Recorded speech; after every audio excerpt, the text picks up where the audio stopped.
중세 신학에서 그 보편 논쟁이라고 하죠. 보편 논쟁. 그 유명론과 실제론 논쟁이에요. 그 보편 논쟁이라고 하는 것은 그러니까 보편이라고 하는 가톨릭이 보편이라는 뜻이잖아요. 보편. 근데 보편은 바로 신을 얘기하는 거예요. 보편이라는 것이 실제 하느냐 아니면은 이름일 뿐이냐. 실제로 존재하는 것은 개체만이 실제로 존재하고 보편이라는 것은 이름일 뿐이다. 아니다. 보편이라는 것이 실제 존재하는 것이고 개별자들은 그냥 거기에 부속된 것일 뿐이다 하고 이게 이제 유명한 중세 신학에서 그 보편 논쟁인데요. 이 보편 논쟁에서 종교개혁의 그 사상적 배경이 싹이 트요. 그럼 여러분이 한번 보시면 그 유명론은 뭐냐 하면은요, 보편이라는 것은, 아니면 신이라고 얘기돼요. 신이라는 것은 이름일 뿐이고, 실제 존재하는 것은 이 세상의 개별자들이 실제 존재하는 거다. 보편은 이름일 뿐이다. 비유다. 이렇게 얘기하는 거예요. 유명, 오직 이름일 뿐이다라는 이 노미널리즘이고, 실제로는 보편이라는 것이 실제 한다라는 거예요. 실제 존재로 한다. 실제로 존재하니까 중세 신학의 초창기에서 중반까지는 끊임없이 신의 존재 증명을 하려고 했던 게 대세였어요. 그러니까 실제론적 경향이 계속 있었는데 이제 후대로 오면서 신비주의하고 이런 것들이 이제 얘기가 되면서 이 보편 논쟁에서 유명론하고 실제론에서 유명론이 등장을 하면서 초기에는 이단 취급을 받아요. 왜냐하면 이거 잘못하면 신은 없다. 신은 비유일 뿐이다. 우리 개별자만이 존재하는 거다라는 게 되거든요. 그럼 여기까지만 설명하고 여러분 제가 질문을 하나 할게요. 종교개혁의 프로테스탄트들은 유명론의 영향을 받았을까요? 실제론의 영향을 받았을까요?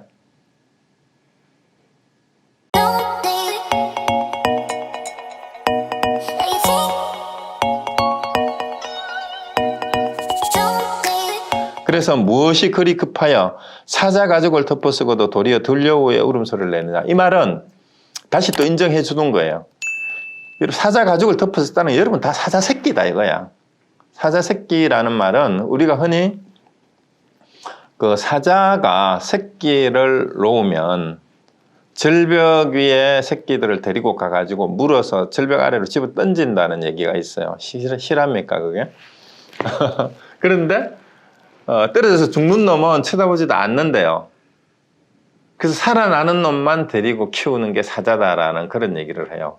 이제 사자라는 말은 이제 밀림의 왕자라고 흔히 얘기를 하는데 여기서 사자 가죽을 덮어썼다는 얘기는 우리가 다 불성을 가진 부처 새끼다 이 말이에요. 우리가 다 불성을 다 가지고 있는데 부처인데 부처의 종자를 가지고 있는 사람인데 어째서 스스로가 들려우처럼 그런 짓을 하고 돌아다니느냐 이 말입니다. 비굴하게. 내가 부처이고 여러분이 다 부처인데 왜 스스로 나 같은 중생이 우리 같은 사람이 어떻게 깨달을 수 있겠습니까? 그런 소리를 왜 하냐 이 말이에요. 그런 소리 하지 말아라 이 말이에요. 그래서 대장부의 기백을 펼치지 못하고 사나이 대장부로 태어나서 사나이라고 하니까 남녀 차별하는 거 아니에요. 여장부든 대장부든 인간으로 태어나서 이 말이에요. 대장부로 태어나서 기백을 펼치지 못하고 자기 집안의 물건을 기꺼이 믿지 않고 자기 집안의 물건이 뭐예요? 내란 말이에요. 내가 집에 내 몸이 집이에요. 내 몸이. 내 집안의 물건이 내 몸 안에 있는 불성을 말하는 거예요. 이거를 믿지 않고 내가 부처라는 걸 믿지 않고 이 말이에요. 이와 같이 밖으로만 찾아다니며 저 옛사람들의 부질없는 명칭과 긁기 위해서 음에 의지하고 양에 취하면서 지극히 통달하지 못하고 경계를 만나면 곧 관계 이렇게 쭉 얘기를 하는데 일단 그거 조금 이따 설명하고요. 자, 들려 울음소리를 내면서 믿지 못한다 그랬잖아요. 뭘 믿지 못하냐? 자기가 부처임을 믿지 못하는데 이것을 깨닫게 하는 이제 굉장히 재미있는 화두가 저도 이거 가지고 굉장히 고생을 했는데 근데 알고 나니까 너무 재미있어요. 이게 백장야호라는 화두를 제가 하나 소개를 해드릴 테니까 혹시 우리 격외를 이제 격외 화두, 예를 이목고 화두나 뜰 앞에서 한나무 화두를 저한테 점검을 하신 분은 이 화두를 꼭 해보세요. 이 화두를 해야 제대로 제 얘기가 돼요. 그래서 백장 스님도 이제 당나라 때 그때 유명한 선사인데요. 백장 청규로 유명한 그 스님이죠. 그러니까 하루 일하지 않으면 하루 먹지 마라 이렇게 그 백장스님 같은 분이 일 없는 사람이다라고 얘기를 하면은 농사일도 짓지 마는 게 되잖아. 그게 아니에요. 하루 일 안 하거든 밥 먹지 말아라고 백장스님이 호통을 쳤던 스님이에요.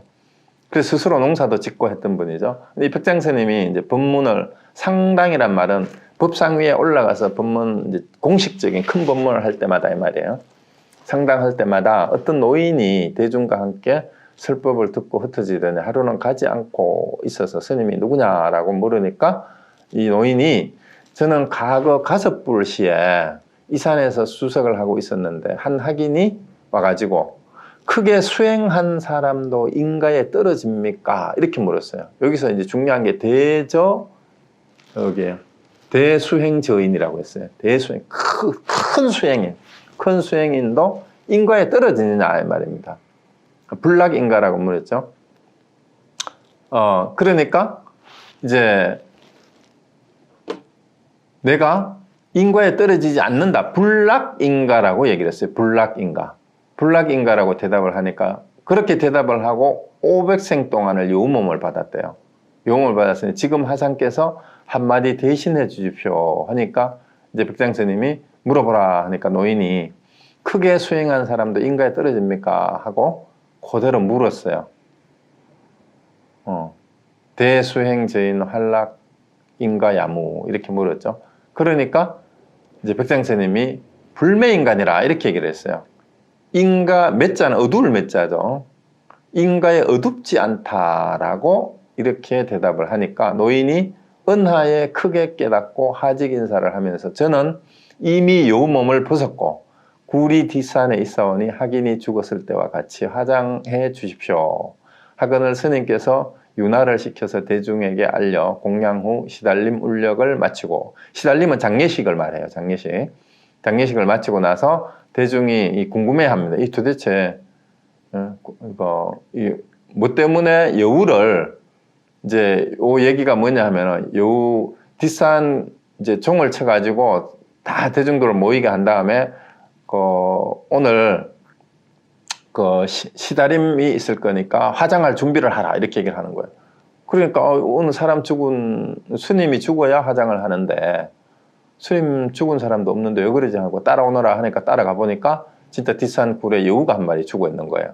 이 여우를 수습해라 해가지고 데려와가지고 스님 화장을 할 때처럼 시달림을 하는 거예요.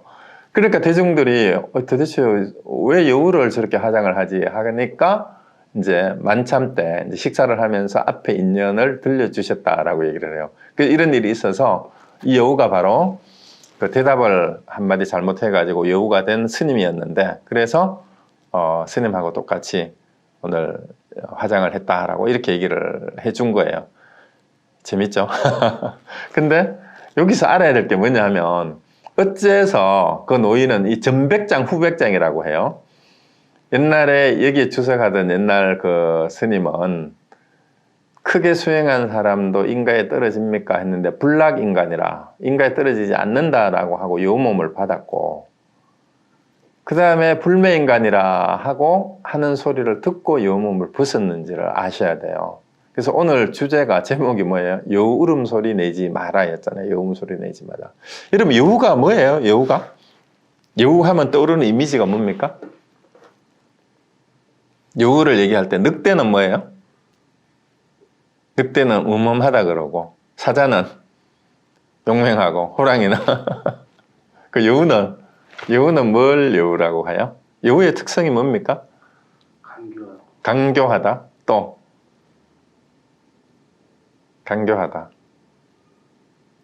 간사하다 그런 게 있고, 그거 말고 또 여우가 어떤 게 있어요?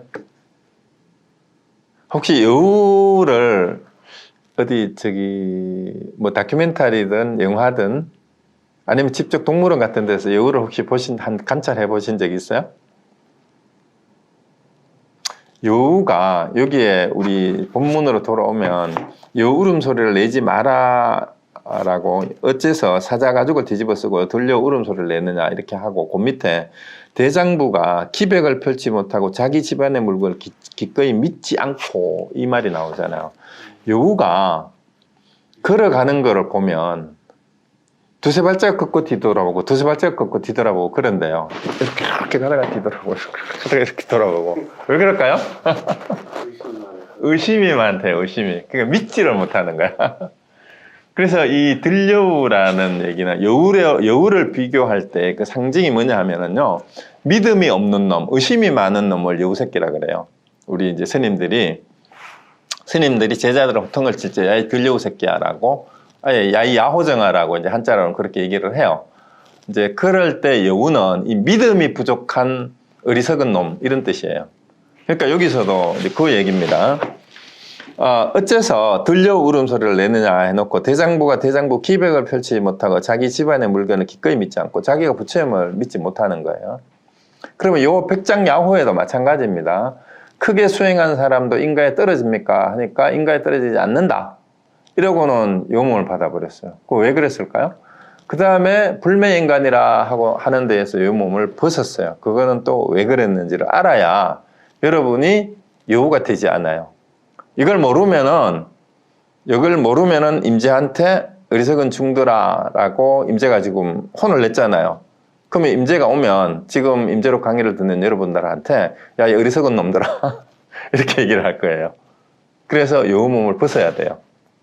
어떻게 여우 몸을 갖고 여우 몸을 벗어났는지를 여러분이 아셔야 됩니다. 그래서 꼭 참고를 하셔서 어째서 불락인간이라 하는 데서 여우가 되고 불매인간이라 하는 데서 여우 몸을 벗었느냐.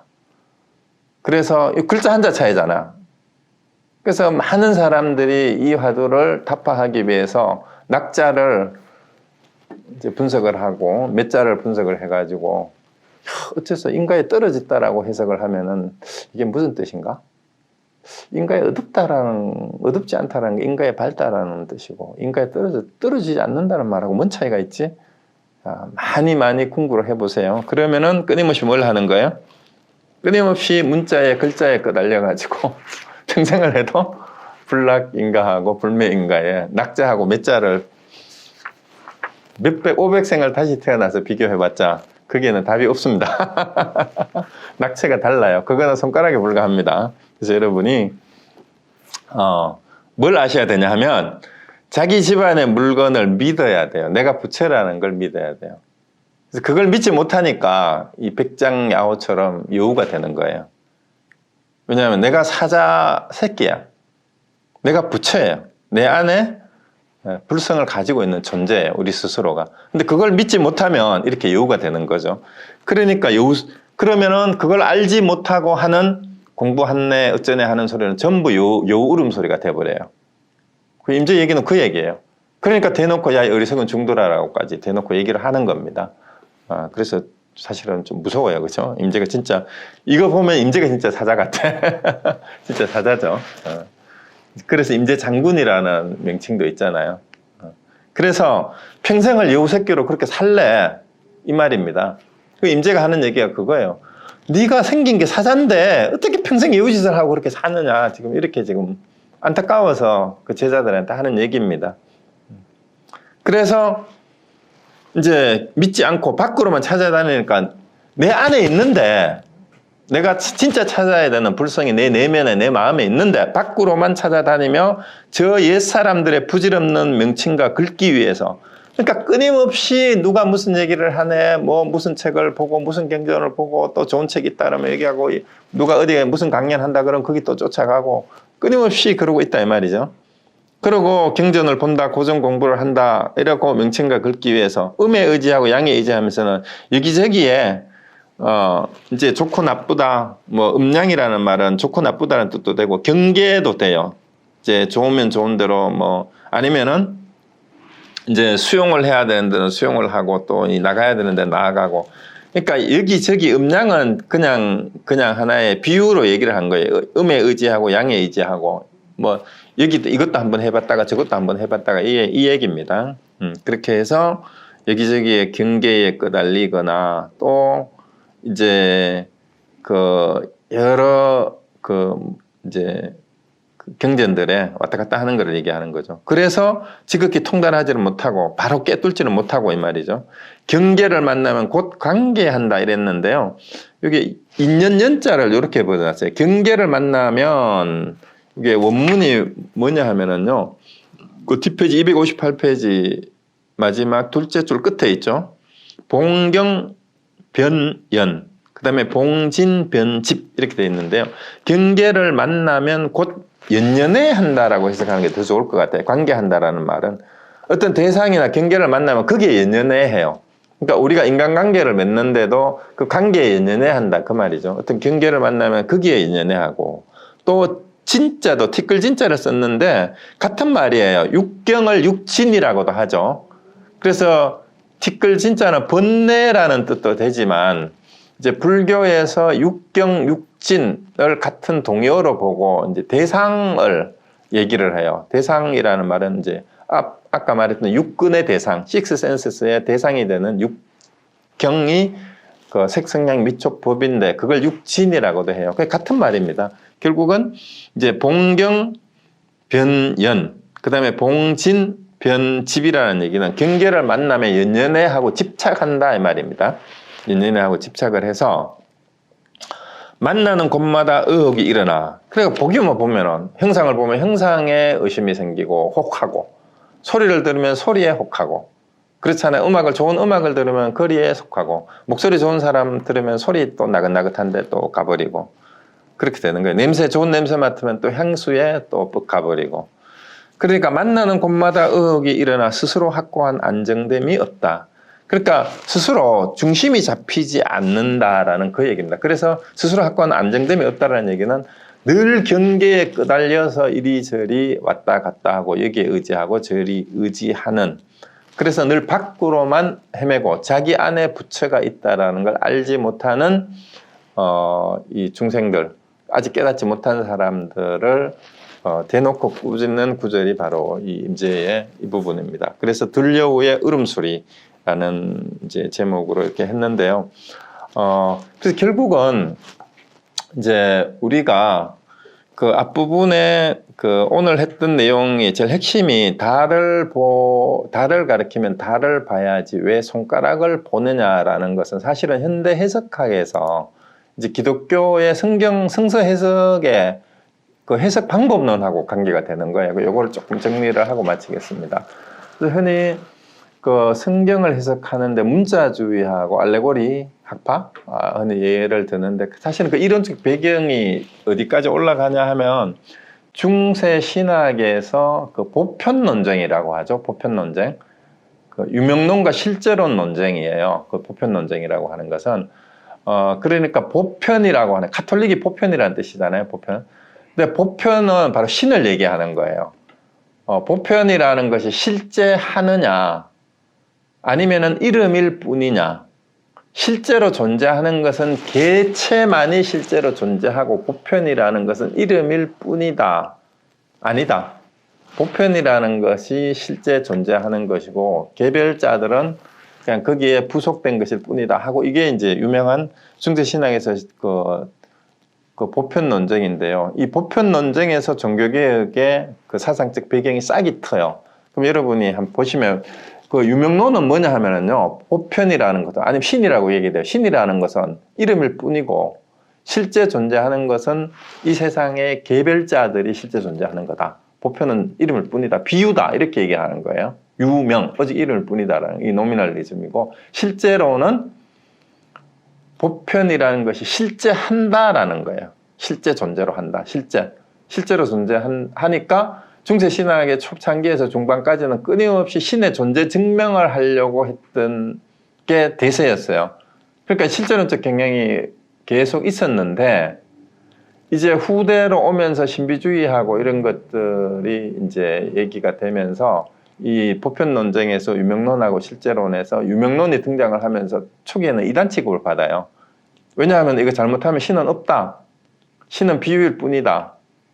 우리 개별자만이 존재하는 거다라는 게 되거든요. 그럼 여기까지만 설명하고 여러분 제가 질문을 하나 할게요. 종교개혁의 프로테스탄트들은 유명론의 영향을 받았을까요? 실제론의 영향을 받았을까요? 그런 것 같아요? 갑자기 신학 얘기로 가서? 자, 유명론의 영향을 받았다고 생각하시는 분? 종교개혁이? 아니면 실제론의 영향을 받았다고 생각하시는 분? 실제로는 신이 존재한다라는 거고, 유명론은 신은 실제 존재하는 게 아니고 이름일 뿐이다라는 쪽이에요. 자, 개신교는, 프로테스탄트는 어느 쪽에 영향을 받았을 것 같습니까?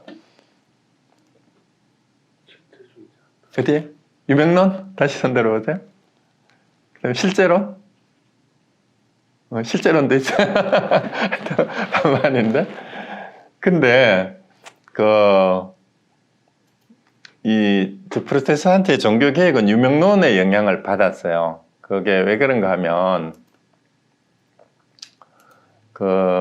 신 앞에 선 개별자, 하느님 앞에서 누구나 평등하다. 라는 주장이 사실은, 종교 개혁에서 개별자로서 인간 개개인이 하느님하고 관계를 어떻게 설정해야 될까 하는 문제가 이 종교계에서 사실은 중요한 이제 그 사상적 배경이 됐고요. 그래서 실제론을 비판하는데 그것이 이 신앞에서는 개별자라는 말이 왜 그 종교개혁하고 관계가 되냐 하면은요, 모든 인간은 평등하다 하느님 앞에서 여기하고 연결되니까 그래요.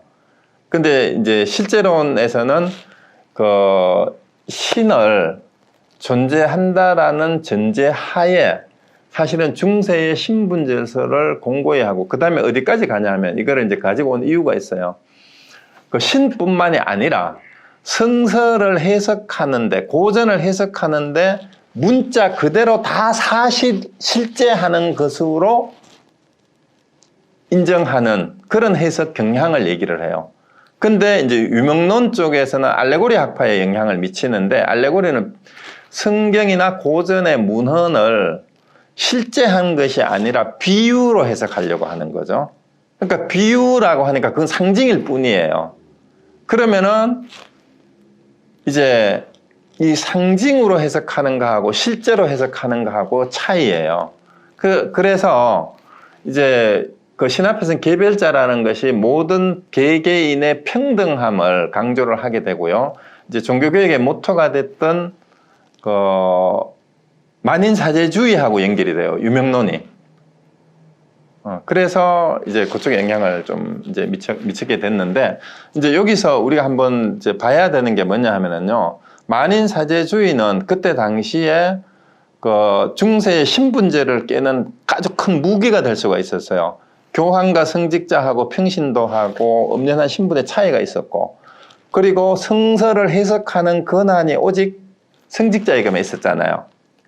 그런데 만인사제주의는 신 앞에 선 개별자라는 얘기가 되면 사제가 따로 없다라는 얘기예요. 모든 사람이 하나님과 직접 교통할 수가 있다. 그 유명론의 주장이 그쪽하고 관계가 되거든. 그러니까 만인사제주의가 거기서 나와요. 그래서 만인사제주의니까 성직자를 인정하지 않고 모두가 다 우리는 사제다 이렇게 나가는 거죠. 그러면은 중세의 성경을 해석할 수 있는 권한이 성직자에게만 있었는데 누구나 성경을 해석할 수 있게 된 거예요. 그러니까 고전에 모두가 다 사제라면 그 전까지는 성직자의 인도를 받아서 종교 활동을 했잖아요. 신앙생활을 했는데 모두가 사제면은 신앙생활은 누구의 인도에 의해서 하느냐? 인도 받을 게 따로 없고 그 기준이 되는 것은 오직 성경일 뿐이다. 그게 성서지상주의예요. 종교계의 두 모토가 만인사제주의와 성서지상주의잖아요. 그러니까 나도 사제일 수 있으니까 나의 신앙생활은 신부라는 성직자를 따르는 게 아니라 오직 성서에 근거해서 내가 사제니까 나도 이제 해석을 해도 돼. 그러니까 성서의 가르침에 근거해서 내 신앙생활을 하면 된다라는 게 만인사제주의하고 성서지상주의인데, 이게 성서 해석학에서 엄청난 혼란을 가지고 오는 오늘날의 개신교의 분열의 싹이 돼요. 그 이유가 뭐냐, 만인사제주의니까 또 그 다음에 종교의 자유가 치워졌잖아요. 그러니까 등록만 하면은 종단 등록을 이제 실정법에 위배되지 않으면은 다 등록해서 종단도 마음대로 만들 수가 있어, 대부분의 나라에서. 그리고 기존의 종단에서 이단이라고 낙인을 찍거나 말거나 나는 성서를 이렇게 해석한다고 지멋대로 해석을 하면은 돼요. 그러니까 이렇게 교파 분열이 싹이 됐는데, 그게 요거하고 뭔 관계가 있느냐인데요. 그 얘기는 이제 조금만 하고. 그러면은 성서를 해석하는 데 있어서 이제 알레고리 학파는 성경의 해석을 전부 이제 그 비유로 보는데, 동양에도 이 왕필의 득이망상설이나 의리역학파의 주역을 해석하는 방법이 이 알레고리 학파하고 좀 유사한 데가 있어요. 득이망상이 뭐냐면은 점을 치는데, 주역에 점을 치는데 뜻을 알았으면 상은 괴상을 말하는 거죠. 그건 잊어버려도 된다라는 그런 소리인데, 의리역학파는 결국은 그 뜻을, 주역의 뜻을 알면 되지 굳이 그것이 가지고 있는 그 형상의 그 매일 필요가 없다라는 이쪽이에요. 그러니까 상당히 융통성 있게 이제 비유적으로 해석을 하는 쪽하고 비슷하죠. 근데 실제로는 문자 그대로가 한 글자 한 글자가 그대로 다 진리고 사실이라고 믿는 거예요. 문맥주의는 조금 융통성 있는 것 같던데 역시 마찬가지입니다. 실제론적 경향이에요. 문자나 문맥을 따져보면 결국은 그게 사실이라고 주장하려고 하는 거니까, 성경이나. 그 다음에 상수역 학파도 그 주역에서 점친 상을 그대로 진리를 지시하는 것으로 받아들이는 거예요. 그런데 요게 불교하고 뭔 관계가 있나 하면은, 부파불교 후대로 오면서 설일체유부라고 많이 들어봤을 거예요. 설일체유부가 이 실제론적인 경전 해석을 하기 시작한 거예요. 그래가지고 경전에 얘기하고 있는 모든 용어나 내용들을 실제라고 해석을 하는 파가 설일체유부, 일체가 존재한다라고, 특히 불경에서 초기 불교 니까에서 얘기하고 있는 모든 설명이, 모든 법조차도, 그러니까 부처님이 얘기하는 그 법도 실제 한다라고 본 거예요. 이렇게 되면 어디에 위배가 돼요? 무아사상에 위배가 되는 거죠. 그러니까 반야 사상가들이 그거는 부처님의 가르침에 어긋난다라고 공사상을 가지고 온 거예요. 그래서 여기 실제론적인 경향을 가졌던 게 바로 부파불교의 설일체 유부의 그 불경 해석 방법이었어요.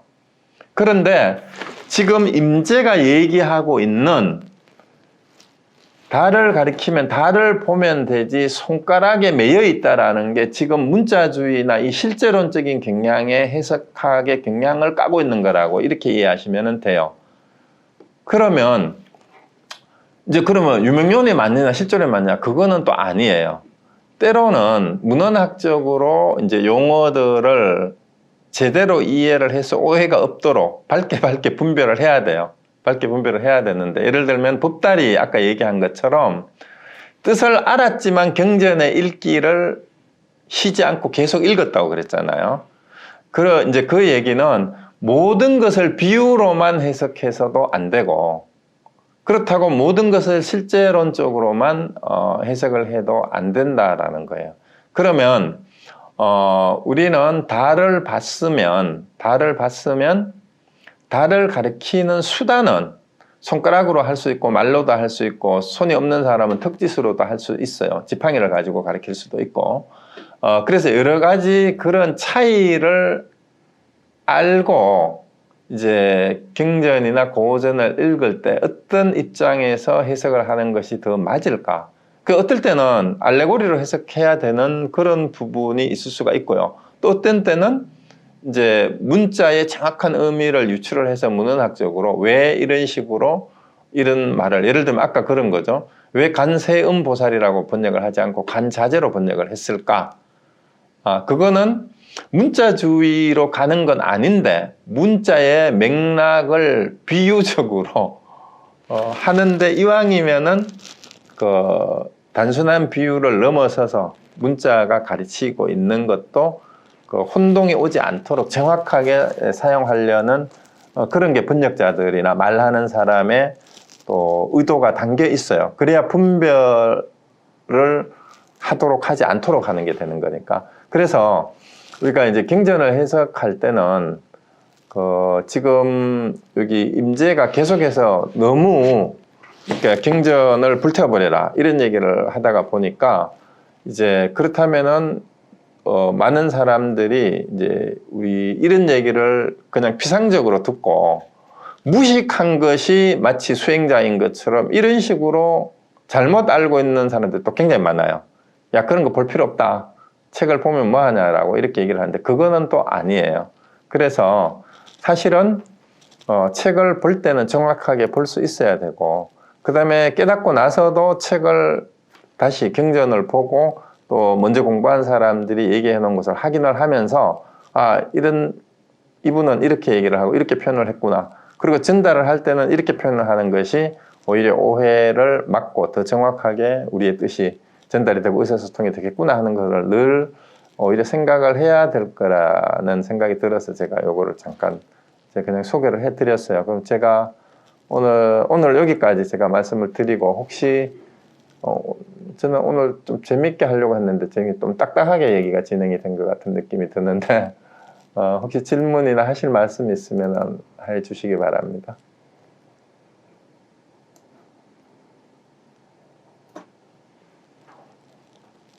우리 송성민 선생하고 이은영 선생님 오늘은 시간이 남는 모양이네요. 자, 이제 저기 뮤트 한 거 언뮤트 해주시고요. 음소거 해주시고 같이 인사도 하시고 같이 말씀해 주세요. 네, 제가 오늘 무슨 교육 사항이 있어가지고 네. 제때 맞춰서 들어오지 못했습니다. 네. 죄송합니다. 아니요, 반갑습니다. 네. 지난번에 인사들은 다 하셨죠? 네.